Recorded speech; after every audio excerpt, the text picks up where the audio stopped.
So guys, ni saya nak buat galaxy slime. Ya, so let's mix it. Sangat ni, kalau korang nak tengok saya colourkan decorate saya punya clear slime ni, korang boleh tengok video lagi satu Okay, kejap. Okay, korang boleh tengok kat sini, sangat cantik. Super nice galaxy slime. I menjadi glitching.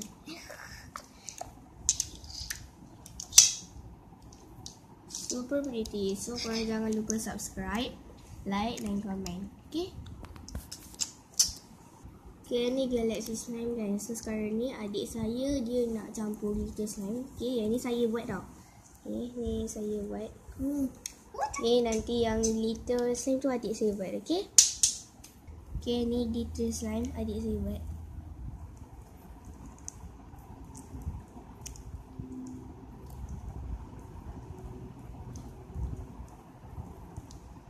Okay. Sangat pretty. So really slime. Okay, dia betul. One. Okay. Glitter slime ni je best lah nak